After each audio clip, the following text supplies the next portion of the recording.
भारतीय संस्कृती ही मातृप्रधान आहे। मातेचं स्थान अतिशय उच्च आहे।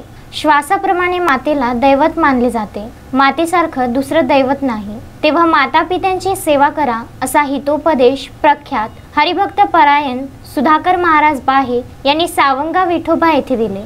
अमरावती जिल्ह्यातील श्री क्षेत्र सावंगा विठोबा येथील क्रांतीवीर नवदुर्गा उत्सव मंडळाच्या वतीने आयोजित कीर्तन कार्यक्रमात दुसरे पुष्प गुंफताना केले। सावंगा विठोबा येथील क्रांतीवीर नवदुर्गा उत्सव मंडळाच्या वतीने यावर्षी विविध कार्यक्रमाचे आयोजन करण्यात आले होते।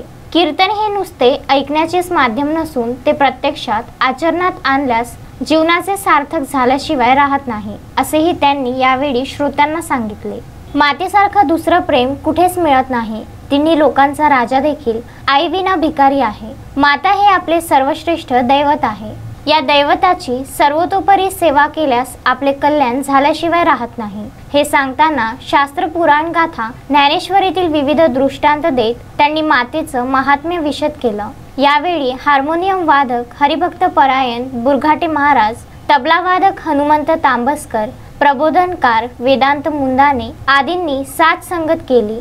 या कार्यक्रमाला गावकऱ्यांनी भरभरून प्रतिसाद दिला। या प्रसंगी समस्त क्रांतीवीर नवदुर्गोत्सव मंडळ व गावातील मंडळी उपस्थित होती। रामचंद्र मुंदाने, विदर्भ न्यूज, तिवसा।